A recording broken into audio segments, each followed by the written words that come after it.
today I'm in Liverpool. I'm about to go and speak to a bunch of students at a place called Agent Academy.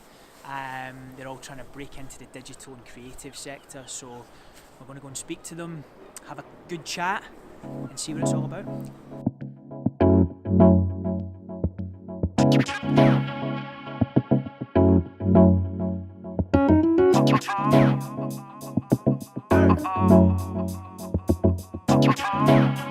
About 5 years ago I started writing my own blog, which is all about, recruitment in the digital industry and everything like that. I didn't realise what was going on at the start because I wanted to learn about digital marketing, but I wish I'd started it sooner. So what I would say is that if, whatever you're interested in, so for instance, if you're interested in user experience or you might have been making videos yourself and everything like that,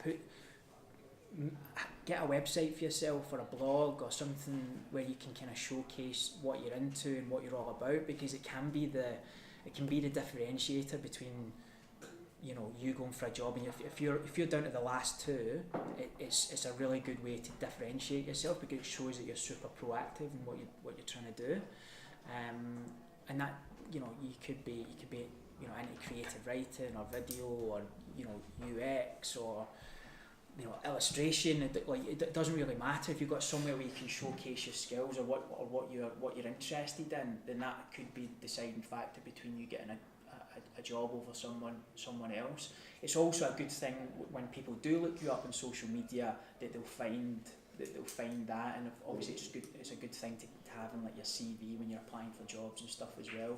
So a website or a blog and a portfolio, if you're doing something creative, is an absolute must. The amount of people that we get jobs now who they don't even have a CV a lot of the time. They just have a portfolio. They send us a website link and we'll review it and send it over to a client and they'll get the job.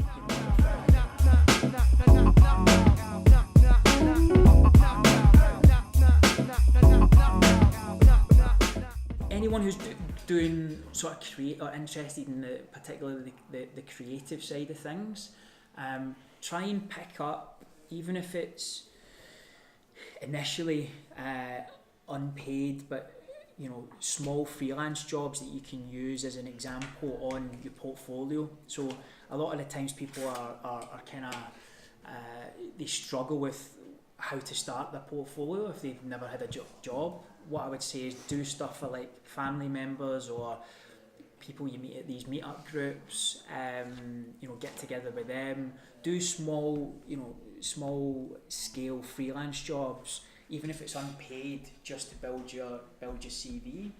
Working for free, because I think sometimes it can get exploited, and it's finding that balance between, am I doing this for my benefit or am I doing it for their benefit? And they should be paying someone for this. Sure, yeah. I mean, like I said earlier, my feeling is that your biggest asset is your time, and that's the thing that you have to get your head around. You might be in the workforce for 45 or 50 years, and that's it basically. But right at the start, the thing that's your barrier to entry into companies is the fact that you don't have XYZ experience. So obviously you have to make a call on, is this person trying to exploit me? But at the end of the day, you're getting something from that as well. You're getting the experience and something you can reference on your CV, and that's going to help you further along in the in the sort of career journey basically. So it's not like you're it's blood, sweat and tears and you're down a mine and really suffering. You're actually doing something that's kind of for your benefit as well. But obviously you have to make a call on it. If someone's like, yeah, can you work for me for like the next 3 years? I'm not going to pay you, and it's like, well, hang on a minute. All you're after really is something that you can use to gain employment somewhere else, and also your network. So not necessarily just the experience, but think of it in terms of like the people you'll be able to meet whilst you're there, and the friendships you'll be building and contacts that you'll be getting as well. So I'm a big believer in it. There's so many people, especially when I was in Australia, there'd be so many people from overseas who, especially in the software development space, who they would get like access to Australia, and Australia would say, yeah, come over, we'll give you residency over there, and then when they get there, no one would give them a job because they didn't have any local experience, basically. So the thing that was stopping them was actually just someone giving them a chance. So my belief was always, you go and do it, you know, even if it's like for 3 months, because you're going to spend that 3 months job hunting and not doing anything anyway. Why not spend it doing something that, you know, it might be 1 step back for 2 steps forward type thing. So I'm a big believer in it. You just have to make a call, and if you think someone's obviously trying to exploit you, then obviously back away from it pretty quickly. But in most cases, I would say you're getting something out of it as well. Yeah. I'm a big believer of depth versus width, and what I mean by that is, you know, you might be interested in 5, 6, 7, 8 different things like graphic design and UX and you know illustration, and all of those things are absolutely great. You should taste different things, but the deeper you can go in one area, and it might, like, if you fast forward 3 years, it might not be the area that you settle down in, but the deeper you can go in one area, the more specialised your skills will become.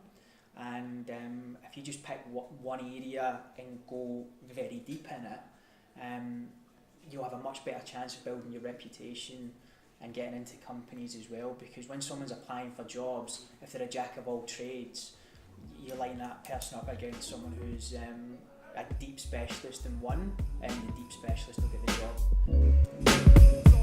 Should I not put my head down? Was that shit? No, it's fine. I'll put that in. I think that's funny.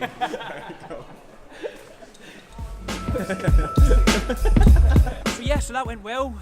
Good chat with the guys, the students, very interesting. I wasn't sure how it was going to pan out, but quite enjoyed that. I want to do more of that, where I give a little bit back and give people advice on job seeking and that sort of thing. So yeah, thought it went well.